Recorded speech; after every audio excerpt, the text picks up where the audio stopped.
Créé à l'image de Dieu. Ce passage énigmatique de la Bible paraît devenir plus clair à la lumière de cette extraordinaire capacité qu'a l'esprit humain de créer, ne serait-ce que partiellement, sa propre réalité. Aussi, la mort de George Floyd et le racisme systémique qu'elle met en exergue interrogent sur le saisissant contraste qu'il y a d'une part entre l'extraordinaire capacité créatrice dont dispose le cerveau humain et d'autre part l'ahurissante pauvreté qu'il y a à évaluer la valeur d'une personne à fonction de la manière dont sa peau réfléchit la lumière.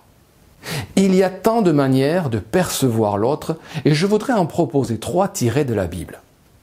Tout d'abord, scrutons le corps et sondons-en les merveilles. Dans le psaume 139, les versets 14 et 15, une exclamation est scandée.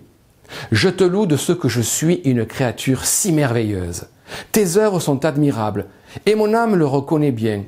Mon corps n'était point caché devant toi lorsque j'ai été fait dans un lieu secret, tissé dans les profondeurs de la terre. » La vie, usuellement banale, devient proprement miraculeuse quand on prend le temps de sonder le merveilleux entrelac de systèmes qui la soutiennent.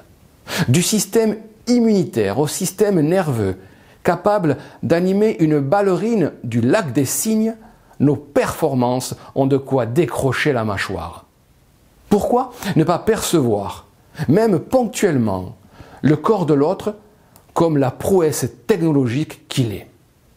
Deuxième perspective, scruter l'âme et réaliser avec le proverbe 17 verset 22 qu'un cœur joyeux est un bon remède, mais un esprit abattu dessèche les os. Voilà donc une invitation à planter non des ronces et des orties sur le fertile terreau de nos émotions, mais plutôt des fleurs et le fruit de la bonté. De la bonté non seulement pour nous-mêmes, mais aussi pour notre prochain. D'ailleurs, est-ce tellement différent? Troisième angle, celui de son potentiel. Du petit berger au grand roi David, du peuple d'esclaves au peuple choisi par Dieu pour une cruciale mission diplomatique, il y a un chemin de croissance. Si notre théologie en a tiré 2 termes un peu compliqués, de justification et de sanctification, même un enfant peut comprendre qu'une graine qui est entourée des soins nécessaires va grandir et libérer peu à peu son potentiel jusqu'à devenir à son tour un arbre porteur de fruits. Pourquoi ne pas regarder autrui, non pas sous l'angle du mal réel ou supposé qu'il a commis, mais sous l'angle du potentiel qui est en lui? Ce ne sont là que 3 approches, et il y en a certainement des centaines. Elles peuvent pourtant suffire à faire voler en éclats les réductionnismes culturels qui commencent par créer des apartés dans les esprits, puis de vrais ghettos. Quand on n'en a pas l'habitude, ces approches demandent un effort de discipline mentale au début.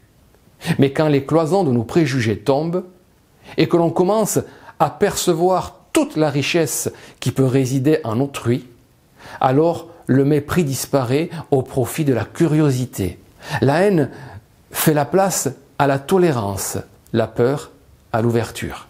C'est alors que l'on découvre et que l'on apprécie la fabuleuse diversité du monde.